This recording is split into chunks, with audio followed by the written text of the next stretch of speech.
So when I would say to him things like, "What's the special Shabbat today?" And he's such a sweet boy. I don't know. The kibbutz doesn't do Shabbat at quite the same level other places might. Really? Oh. Yeah. They know it's a Shabbat. They know it's not a work day. But exactly what the Torah portion is, they're not totally attuned.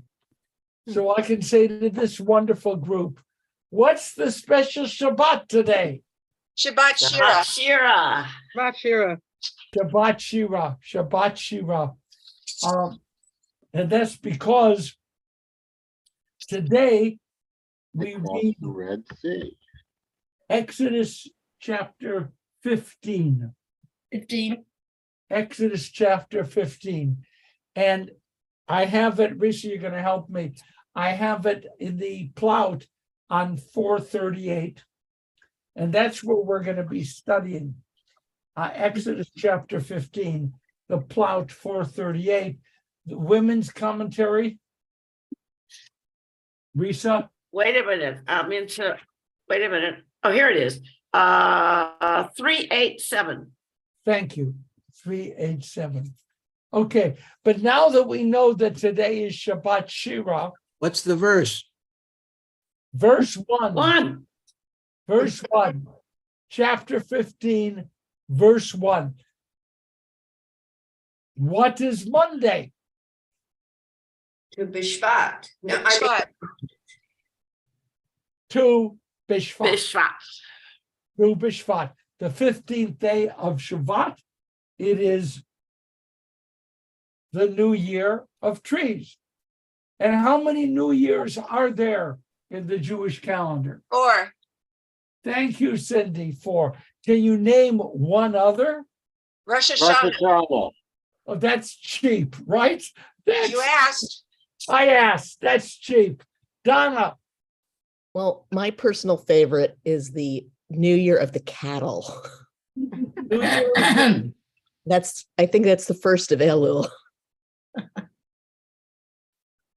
That and Passover is good There's too. also a new year for kings, counting the rains, all that.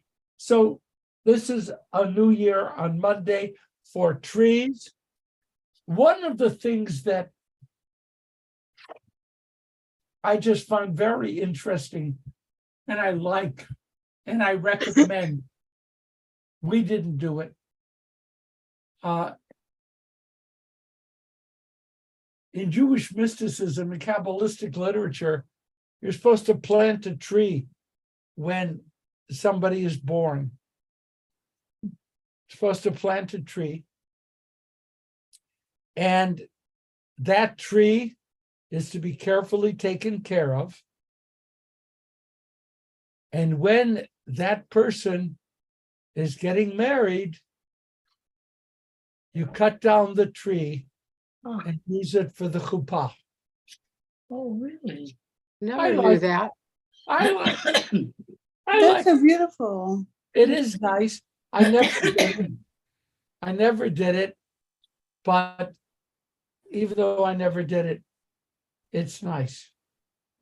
It's I'd like good. to see a hoopah in the Sistine Chapel. Yeah, right. Okay. Calendar. We're doing calendar, and we mentioned a few things. Cindy, what's going on? Calendar. We had a lovely meeting at the Davids home last week, or conference room with pizza. We have happy hour February 21st, Shabbat dinner at Froman's February 24th. We're going to have another armchair adventure on Prague in March. In April, we're going to have a lunch at the closest Israeli restaurant we could find, which is in Encino, to celebrate Israel's 75th birthday. And to culminate our year, we're going to have a high tea in June. Oh, it's going yay in June. Wow, I'll be here for that. Okay, so that's great to go to a deli, a Jewish deli. Tel Aviv Grill. Is it really a deli? What is it? Tel Aviv Grill in Encino. Risa and I couldn't figure out any Israeli, not kosher, but Israeli restaurants nearby. I think it's like a fast food place. Yeah, I've it's great, been there. but it's really Yeah. good. You get a lot for your money and We will enjoy it. Okay, Well, that's that cool. was really expensive. I've been there. It's really good. yeah. Okay. And it runs about $20 for lunch, but it's more than you can eat. Okay, Jim Ruxin, do you have anything coming up? We will have Eric something Weiss, coming up in go to Second Avenue Deli. That's not polite. That's a long way from here. Okay, we will have something 2 weeks from tonight on the 18th. I don't know what it will be yet. It will very likely be one of the Academy Award nominated films or actors, and promises to be very good. So I'll let you know by email. For those who have an interest, if you don't know about it, you can just email me at jimruxin@yahoo.com and I'll put you on the list. that is super. That is super. Academy Awards. Ah, yes. Ah, yes. It happens in Los Angeles. It happens all around me. And all I can do is peek in through a window and see what those people are doing. So that's nice. Okay. Any other Sukasa? Yeah, two things. One, WOW is doing, we make soup for Alexandria House, which is a women's shelter, and it's a lot of fun. They do it at Glazer up in the big kitchen, and we make 4 kinds of soup in big pots to serve like 100 people at a time. Wow. That I don't have the date, but if you haven't done it, it's a lot of fun.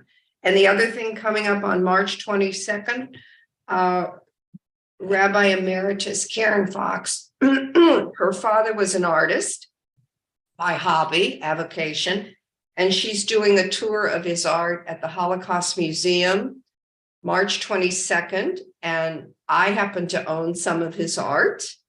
And so that's something else you can do.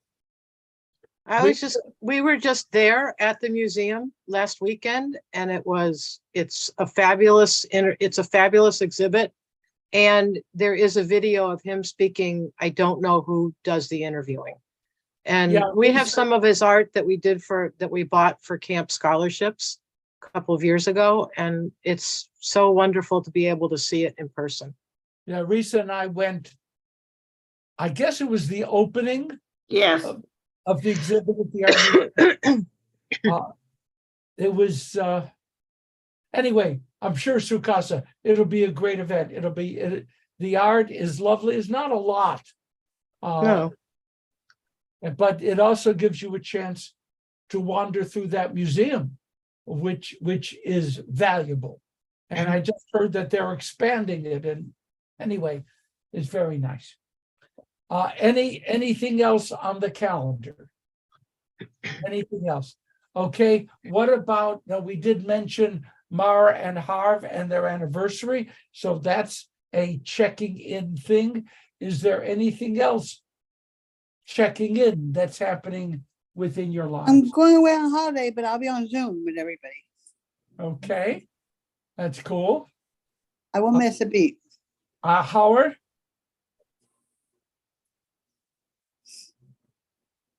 Howard on mute. I attended the other Torah study on Sunday morning at 9:30 last Sunday. I think it's been going on for 30 years, actually. It was quite interesting, very nice for an hour and a half. It's not Torah study. They go through the entire Old Testament. Bible. 7 years. Bible. The Bible, the Tanakh. Yeah, one of those really called the Old Testament. Yes. Michigan. Yeah, learn one, the Talmud, Tanakh, Mishnah, Who Bible. teaches that? That nobody teaches it. It's led by the group. There's several people that have gone through several cycles of it, and they seem to know all the commentaries from all the different humishes. So Okay, That's what Rabbi, they, what's the best woman's commentary for the reform movement? Give me the name of the book that everybody's reading, Merle's reading, everybody's reading. What's the Okay, name? Donna, we're gonna ask that people raise their hands and not call out. Okay? Okay. Thank- Everybody else does. Okay, so Wednesday, February 8th, noon is the next current events class. And thank God, this is a class for which I have no trouble getting material. It is constantly fresh. Wednesday, February 8th, noon. Friday, February 10th, I am teaching the Wilshire Friday noon Zoom Torah class. So again, I promise you, as always, it'll be something different than what I do Thursday evening on Facebook and Saturday morning with us. Then, extremely important, Sunday, February 12th is Super Bowl. And remember that the traditional Jewish food for Super Bowl is kosher pigs in a blanket. Not big pigs, little kosher hot dogs wrapped in dough. That's what you do. Good. Anything else before we jump into text? Well, even the day before your class, I'm not gonna miss your class. I'm leaving the 11th, so I'll get your class on the 10th. Okay. Okay. We're all set. We're jumping in. Oh, fine. By the way, if you're going to Froman's and you're talking about soup, I'm trying to sue casa a little bit with Susie mixing and matching. When you go to Froman's, the cabbage soup is so good. And they have the biggest matzo balls ever for their soup. I mean, that's fine, Cindy. The cabbage soup I love the cabbage soup. That's my favorite. Yeah. is so good. Okay, now we are in 15, chapter 15, verse 1. And I'd like someone, if you would,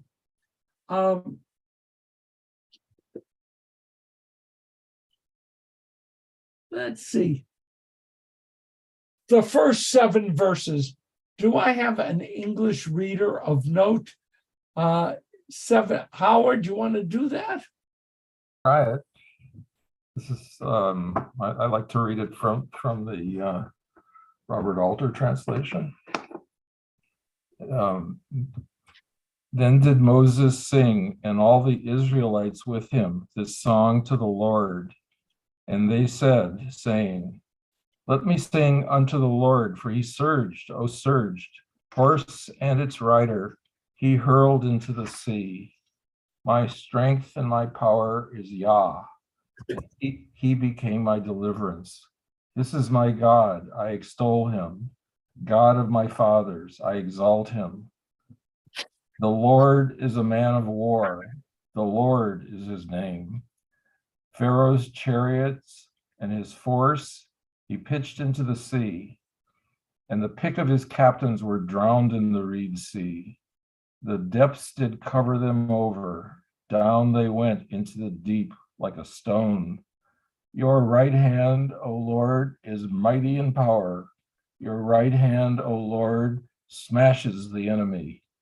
In your great surging, you wreck against those against you.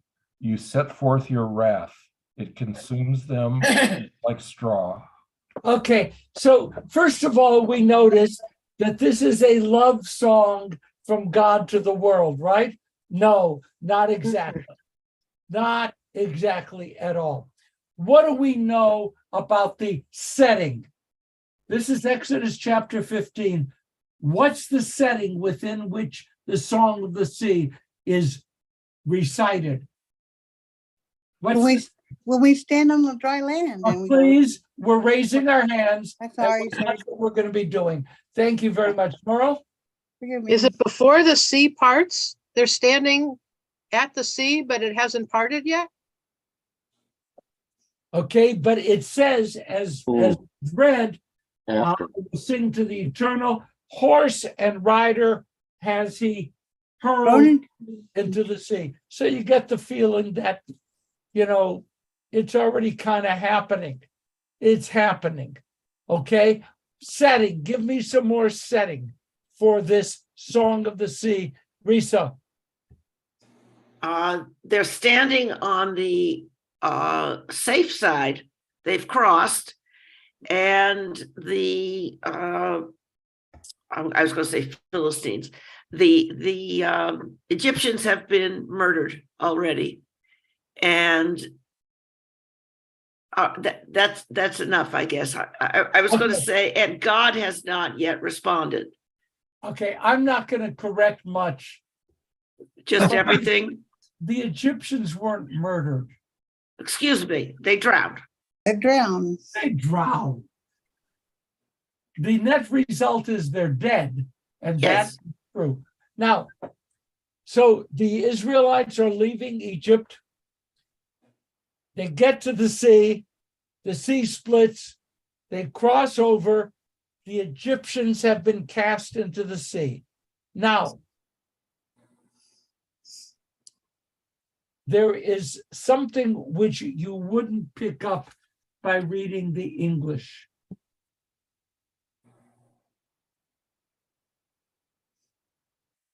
This is old. The Hebrew is old. And I am so welcome and happy to have Tamara come in and fill in. But we believe that this is one of the oldest writings in the Torah. Wow. This is old, very old. And the language, the Hebrew, reflects. When I first, it's not going to help for those who don't read Hebrew, and that's fine. Like in verse 5, Tehomot Yechasyumu.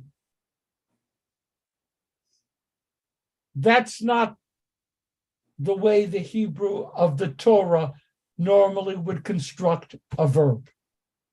You look at the Hebrew and you feel, you sense that it's old, that it stands apart from what came before and what came after.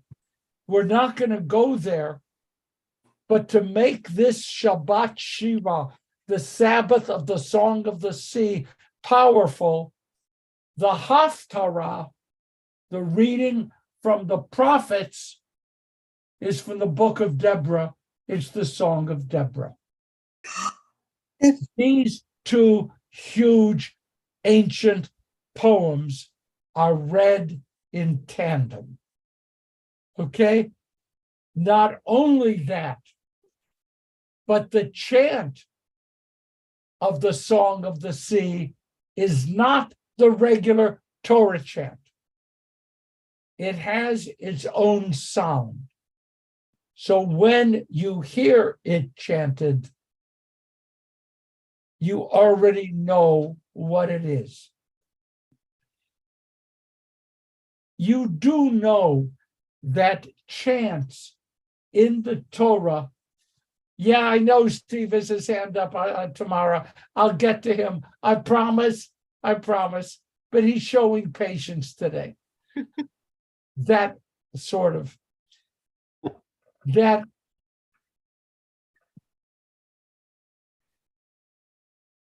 let's take this sound. Micha mocha ba'elim. I apologize for the sound. What does that sound like? Hanukkah. Hanukkah.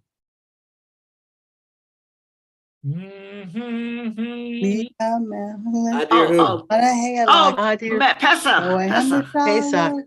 So you take the Pesach melodies and you sing Micha Mocha. Okay?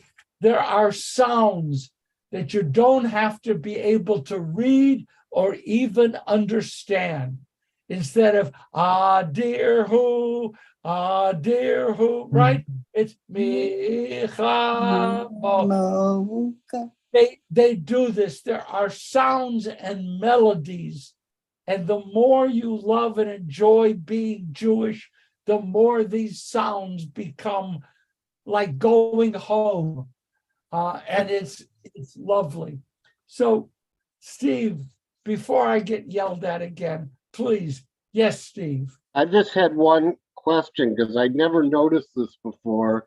Is God referred to as Yah anywhere else? That just Okay, I'm so sorry I called on you. I am so sorry. Because in my lesson plan right here, we're going to deal with that. And I'm going to ignore the fact that you raised the question. Okay, but it was a good question. Okay, let me just go through this. For those of us who believe that the Torah was written over a period of time, this is one of the oldest sections of the entire Torah. Okay, we're going to get to more. There's so much on this. Please, Kevin. My question might have been the same. My translation keeps on saying or referring to Yud He Vav He, but I don't see that in the Hebrew. Okay, so now two of you are jumping on me, and I'm going to give the answer now, even though theoretically I have a smooth lesson plan leading up to that. Now, they refer to God here as Yah, Y-A-H in the Hebrew, Yah. Get some honey and whiskey. Thank you. By the time all of your ideas are over, I will be drunk. Fine. I don't know quite how to say this, but according to the commentators, God has 3 proper names. It's not the same as calling God Elohim. Elohim, that's God. But that's not God's proper name. Yud He Vav He. YHVH. Or in miserable English, Jehovah. Don't ever do that. That's not real. But Yud He Vav He. Or Ehyeh. When Moses asked God, who are you? God says, Ehyeh Asher Ehyeh. Ehyeh. Translate sometimes, I will be what I will be, I am what I am, whatever. The third is Yah. Yud He Vav He, Ehyeh, Yah are considered to be the 3 names of God. Names of God. The proper names for God.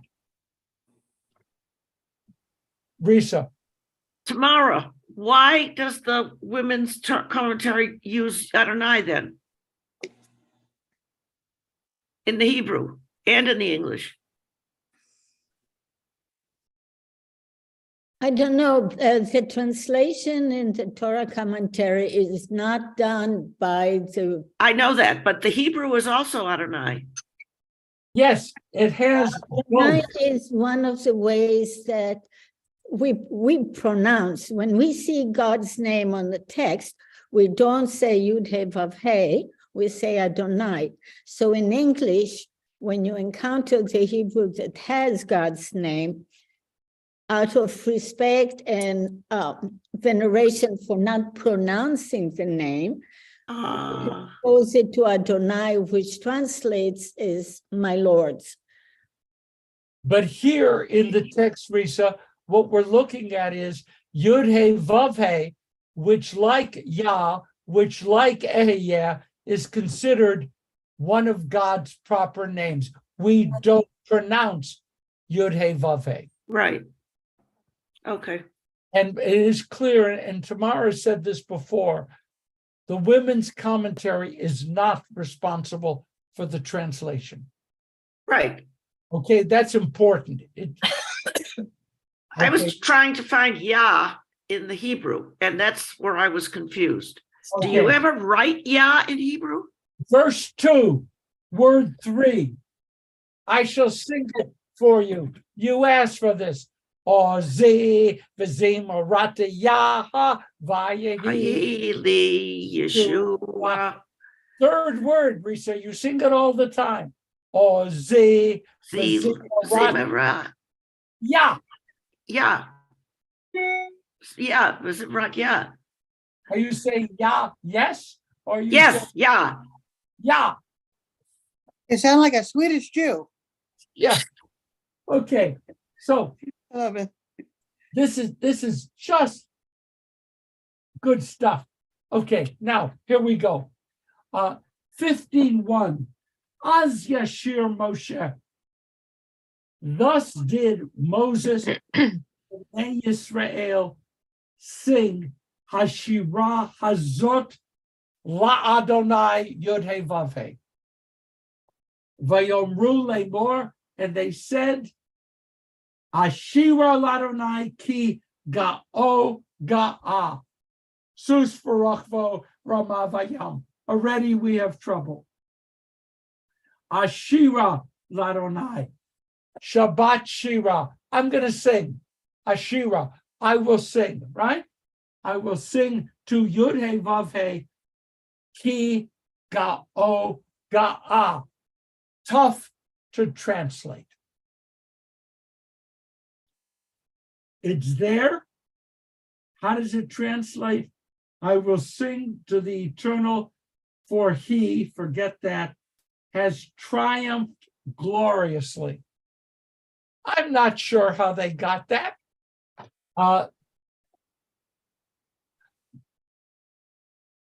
Liot ge'eh in Hebrew is to be proud.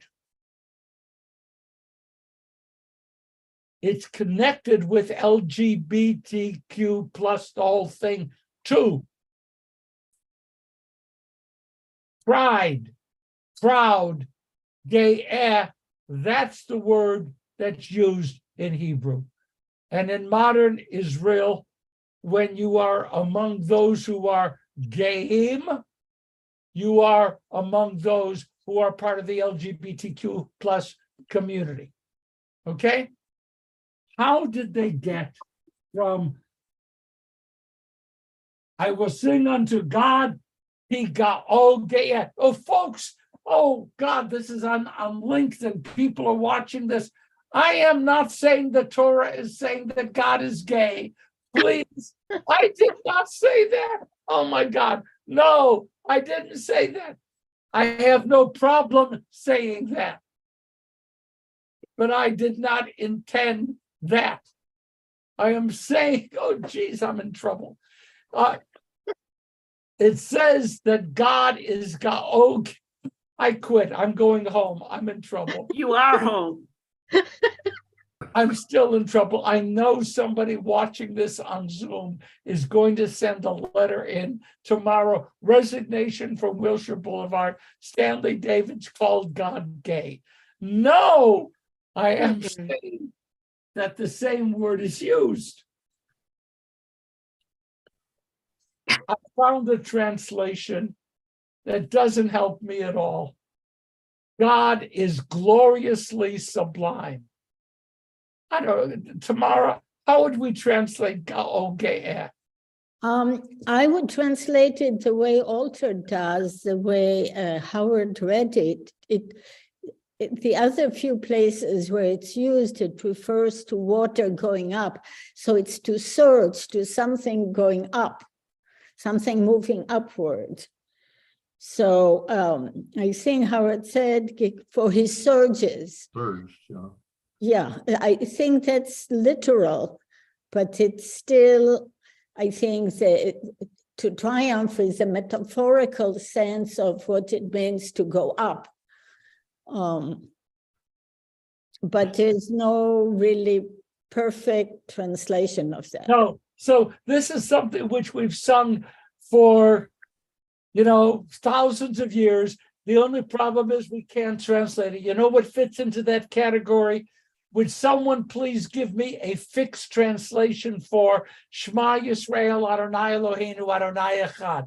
If you can translate that and get universal approval for your translation, it'll be the first time in Jewish history. The Lord, our God, Lord is one. Nice try. No, that is not a universally accepted translation.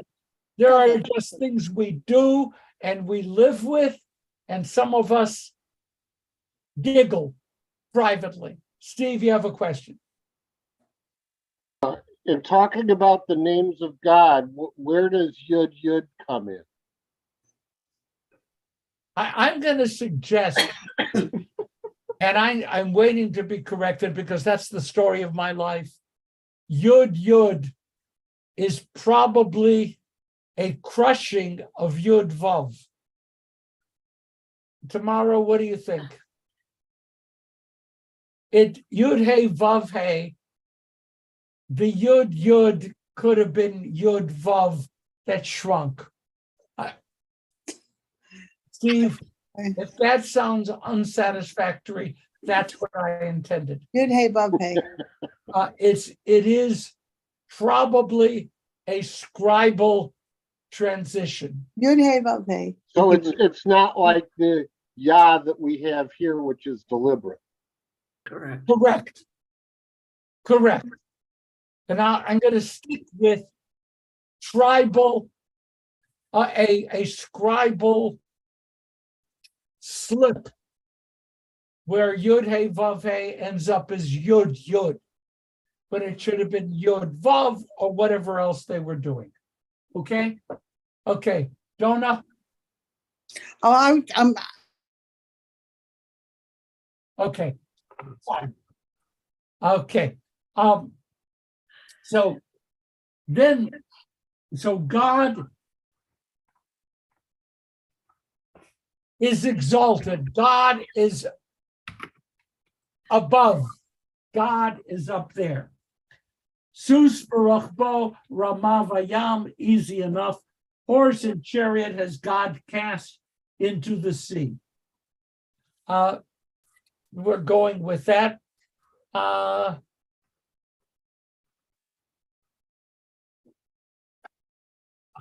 This isn't going to help, but it's going to tell you how I suffered to prepare today, and I expect you all to feel sad.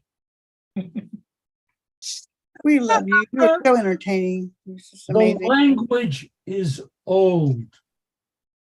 Translations are contested. So when I said, God is greatly exalted, fine. What is interesting to me, and I share this with you because you are a great group of students and you can handle this. Rashi and Ibn Ezra could not rely upon their own knowledge of Hebrew to translate this poem. This is unusual. Where do they go for what they would consider to be a more accurate, likely to be correct translation? Now you're going to have to listen hard.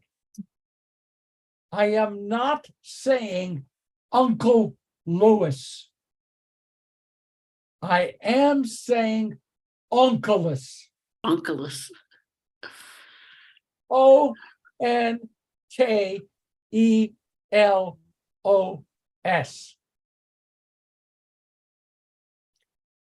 When I say Onkelos, People think Uncle Lewis. No. Onkelos is a man who lived in the early 2nd century. And he is credited with having translated the Torah into Aramaic. It is from Onkelos's Aramaic translation. Thank you, Tamara, you wrote it out. Yeah. It is from Onkelos's Aramaic translation that Rashi and Ibn Ezra create their interpretations, because they can't do it just on what's in writing before them. I find this fascinating. Wait, you're about to ask me, who is Onkelos? I said he lived in the early 2nd century. He's a convert to Judaism. Aramaic was the lingua franca of the Second Temple period and post. He brought the Torah into a language the people could easily understand. He translated the Torah into Aramaic, and he did a fabulous job. So when I now talk about the translations of these terms, I am using Rashi and Ibn Ezra, who are using Onkelos to read the Hebrew. Are you with me? Is that important? It's damn important. Okay? You do know that in the writing of the Quran, it was for many centuries forbidden to translate the Quran into another language. Forbidden. It's like drawing a picture of the prophet. You could not do it under pain of death. Onkelos, early 2nd century, a Jew by choice, totally comfortable with rendering a very accurate translation of the Torah into Aramaic. So good that Rashi and Ibn Ezra loved it. I'm going to stop to take your questions. Rebecca, Howard, Brad, Sukasa, Kevin. Help me remember. Rebecca, Howard, Brad, Sukasa, Kevin. Rebecca. I'm confused. So are you saying that the Song of the Sea was written in Aramaic first, or Hebrew first, or Greek first, or what? None of the above. I am saying that the Song of the Sea was written in an early Hebrew. It is very, very Hebrew, except where it isn't. The Song of the Sea, among the oldest writings in the Torah, may be, I'm wandering here, more than 2,500 years old. And I accept correction on an older date. Onkelos lived in the 2nd century CE. He translated the Old Hebrew from the Torah into Aramaic. He translated all the Torah into Aramaic. but especially his work with a text that is hard because it's old. Did I answer the question? Did I put you to sleep? Okay. Who's next? Who gets next? Okay, Howard. So in this comment, in Rashi's commentary on this particular section, he refers to the Targum. Is that Onkelos? Thank you. Thank you. Bingo. Yes. What is called the Targum, the Hebrew means translation. The Targum into Aramaic is Onkelos. So when you, thank you for doing that. So when you refer to the Targum, you are referring to the Aramaic translation by Onkelos of the Hebrew. So Rashi says the translation in the Targum is, he is exalted above all exalted beings, and exaltation is his alone. That's the Targum, that's Onkelos, that's his effort to understand difficult language. If I would encounter I would have a hard time translating it just out there. Brad. Excuse me, Rabbi, for changing gears, but shifting gears, but I'm looking at verse 3 and the Lord, the warrior. And this idea of the warrior interests me because that's language that we associate with the hero of the epic. And as opposed to God being, the more, I think of that as being more secular. And it, interestingly enough, Jesus is also referred to as a warrior. So how are we supposed to understand this metaphor, which seems to be mixing the secular and the religious? First of all, you missed the horse. Man o' war. Okay. Yeah. Won the Kentucky Derby. So, and that was done without translation. Ish milchama is poorly translated as a man of war. Better translated, a master of war. A master of war, not a man of war. It describes one of the attributes of God.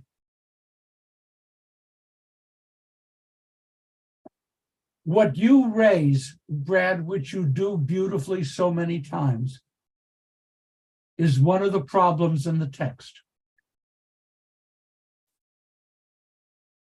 The rabbis were not at all happy with God being described having an attribute of a master of war. We're going to use master of war. We're not going to say man of war, not even for the horse. How could an attribute of God be that of a warrior? The rabbis are pulling rabbits out of a hat here. What they say about this verse is that it's a miracle. Not only is God a God of mercy, but God, in being a master of war, is also a master of mercy in war. They walk around this. One of the ways they see it, listen, I had to prepare this stuff and there was no one to laugh with. So I was kind of alone. The right hand of God is the hand of mercy. The left hand of God is the hand of justice.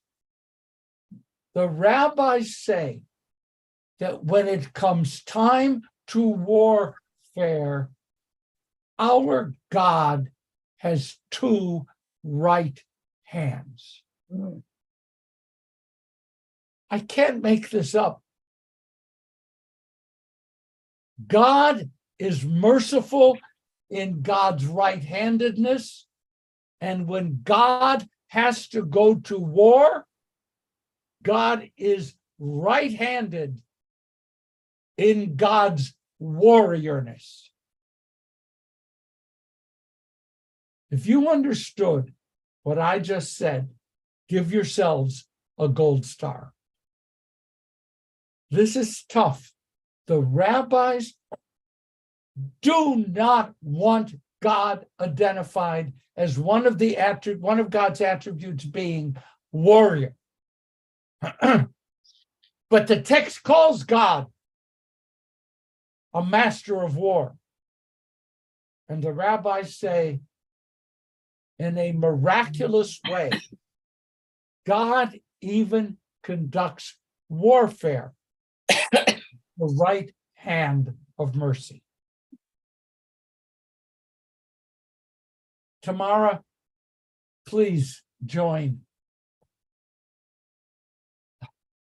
No, I think we are not comfortable with it. The rabbis are not comfortable with it, but the Bible is not that uncomfortable with militant images for God. It's written by people who suffer from war, and they know the power of warriors, and they're trying to say our God is mightier than the mightiest. And in our world, the mighty are warriors, therefore our God is the greatest warrior. So they are very comfortable with the imagery, but we and the rabbis moved away from it. So they're struggling with rather peculiar metaphor to try to get around it in a way that is not how the people in the biblical times thought about God. They took whatever forms of power that were playing out in their lives, and they recognized God to be a superior power in every possible category. So it's what's interesting is that it's the language of the epic, of epic poetry is the warrior. And we're mixing genres here, the epic and the Bible. So it's an interesting contradiction. Well, I wouldn't say that, because it's customary in ancient society and in the Bible to sing victory songs after war, after someone has survived a war. And the typical response is a song. That's why the Song of Deborah is there. And we know women were singing songs when David and Saul won battles. And typically the women were composing and singing the songs, which is something that's part of conversation that I think Rabbi Stanley would get into at some point about who is really singing this song, whose words are this. Is it really Moses or is it really Miriam? Because Miriam and the women repeat these first verses. If you just look for a quick second, if you quick look in verse 21, very important verse to back up what Tamara is saying. And Miriam responded to them, Shiru l'Adonai ki ga'o ga'asus v'rachbo ramavayam. They give Miriam and the women the very same words. And maybe they were their words to begin with. Okay? And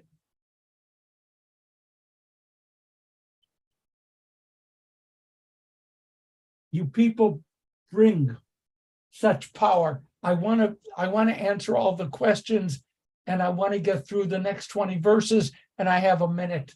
Sukasa. Why can't we extend the time, Rabbi? Two quick questions. Was the language of the time Aramaic, and is that why? No. Aramaic is later in its presence in. Okay, as a matter. So why did he translate it into Aramaic? Why do we translate it into English? Wait, we got our time. I screwed up the time if I confused you. If you want to, read the book of Daniel. Oh God, did I hate the book of Daniel. I was in class learning Aramaic. And the Aramaic I was learning was Talmudic Aramaic. And then I got dumped into the last chapters of the book of Daniel, which is written in Aramaic. And I didn't expect that. So the latter writing of the Bible, not of Torah, reflect a period in which Aramaic is becoming the lingua franca. By the time we do Second Temple period, Book of Daniel, the people are speaking. Let me give you, to show that my knowledge of interreligious stuff is minimal. Jesus is quoted as saying, Eloah, Eloah, lama sabachthani. But that's not what the text says. Elohim, Elohim, lama azavtani. Sabachthani, Aramaic. Azavtani in the Hebrew. Jesus is quoted as speaking out loud, and lo and behold, he's speaking Aramaic. Because that was what the people spoke at that time. They knew Hebrew. The Bible is mostly Hebrew. But they were speaking already. Everyone here knows Aramaic, right? Everybody, right? Everybody here. Come on, don't be that way. I don't need modesty. We know the Kaddish. V'yit Kaddish. I'm going to study that Russian. That's not Hebrew. It's Aramaic. Because it was written at a time when the people spoke Aramaic. So it was natural for an onkelos who wanted the Bible, the Hebrew, the Torah, to be available, forgive me, to the masses, to translate into Aramaic so they could use it. Oh, one other quick question. The Quran was originally written in what language? Arabic.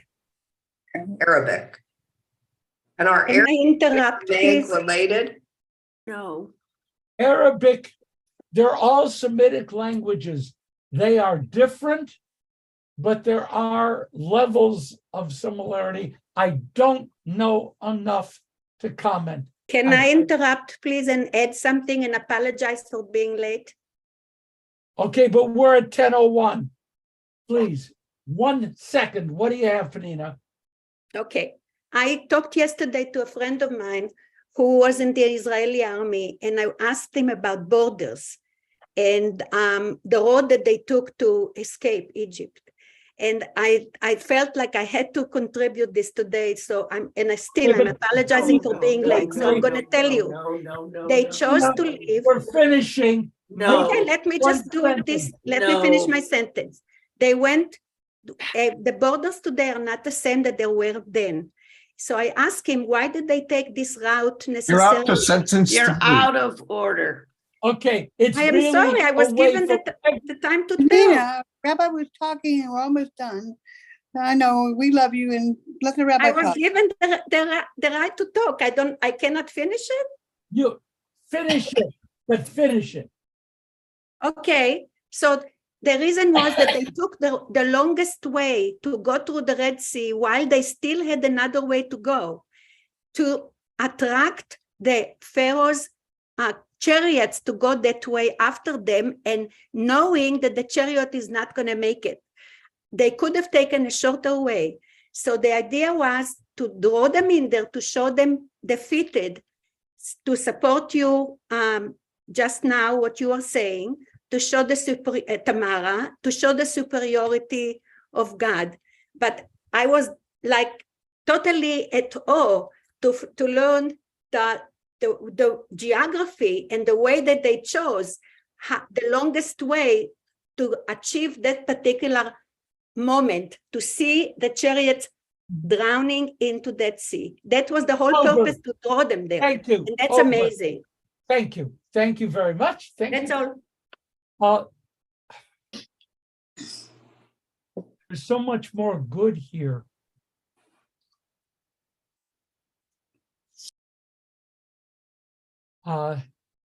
Even the verse 7, which we didn't get to comment on, God is an all-consuming fire. How often is that image used in the Torah? A lot. A lot. The image of God is an all-consuming fire. I promise you, God willing, that next year we will continue with the Song of the Sea, because there's another problem here. In Hebrew school, I was forced to memorize it. And if I had to suffer with it, you're going to suffer with it. Okay, so the language here, I mean, the Michal Mocha is there. We know that, right? The Michal Mocha, we're not even anywhere near Michal Mocha. Okay, we're going to do Kaddish now. I love you. I apologize for the fact that this week, this hour only had 60 minutes. I felt like it had 30 or maybe 15. That's because we have too much talking in the beginning. We miss one another. Please send all criticisms to Rabbi Leader. He'll convey them. No, don't do that. Don't do that. Rabbi, did you know that the king of Saudi Arabia has a Torah scroll in it? The king of Saudi Arabia has a Kaddish now. Okay, Kaddish. Yes. We're moving to Kaddish now.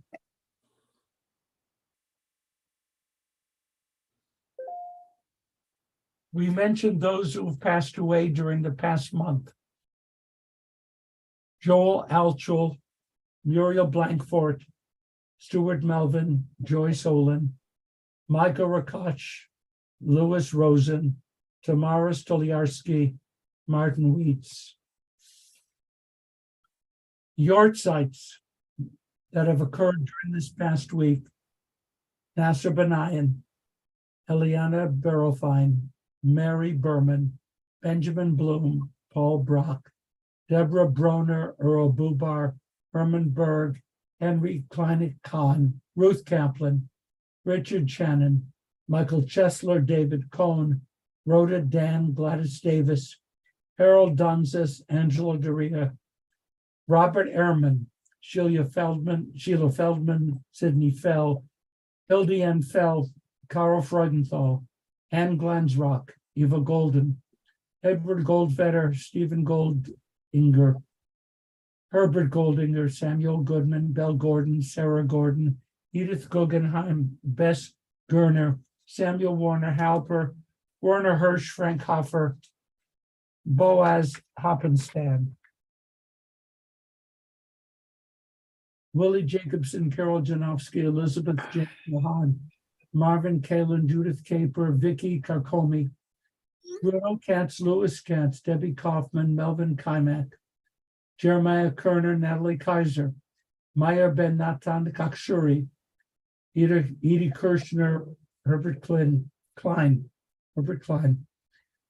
Molly Lou Kolpus, Cleo Copelson, Jessica Korn, Faye Davidoff Kosberg, Bernard Krakow, Alfred Kuczynski, Emelina, Zelda Malachowski, Milton Malin, Diane Mandel Miller, Nathan Marblestone, Steve Menkes, Joel Miller, Lillian Miller, Naomi Moyer, Paul Payton Sr., Taya Persoff, Francine Peterman, Vin T. Fan, Stephen Platt, B.B. Pro, William Richmond, Nate Rosenberg, Fred Rosenoff, Yoel Roston, Lillian Roth, Gerald Rubin, Alan Seldinger, Marlene Sauer, Morris Saban, Peter Schomburger, Tilly Schwab, Mark Steven Schwartz, Miriam Ruth Schweitzer, Rose Siegel, Ben Siegel, Lillian Sinitsky, Roy Seymour, Neville Shear, Ann Schrager, Erwin Schreier, Sarah Lynn Sidley, Ephraim Silber, Kenny Singer, David Sobel, Bruce Stein, Susan Hattie Steinsapir, Norman Stern, Leonid Stoyarsky, Evelyn Wasserman, Joseph Wexler, Raphael Weinstein, Ida Weissblatt, Ida Weissman, Sam Weitz, Gay Sugarman Young.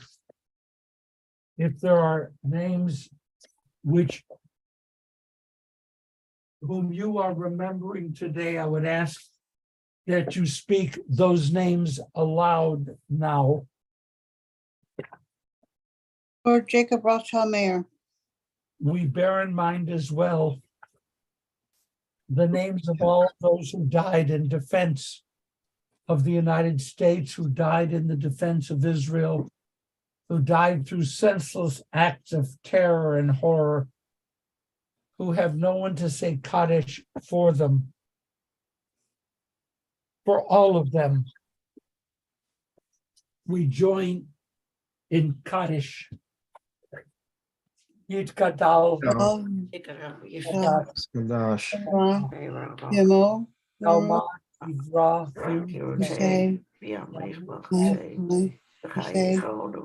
Chayechon of Yomecha,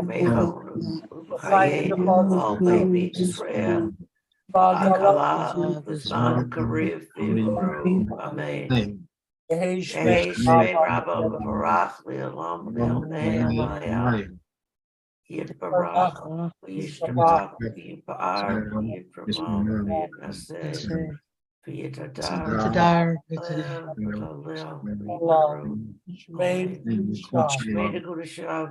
Very cool.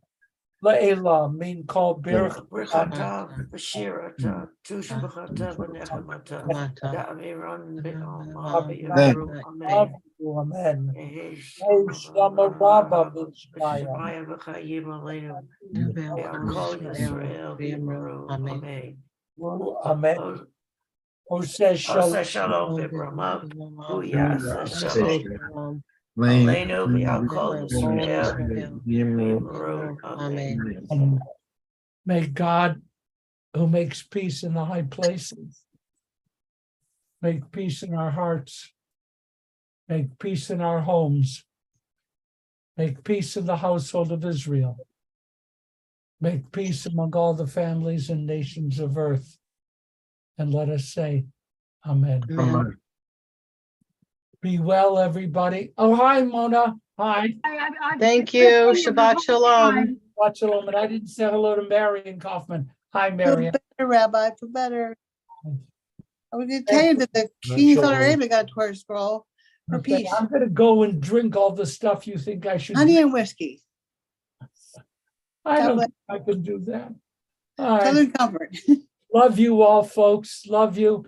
Have a Shabbat shalom. Thank See you next Shalom. time. Bye, everybody. Hi, Susie.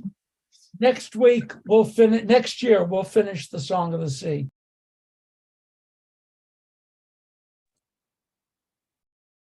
Hi, Barbara. How's Susie?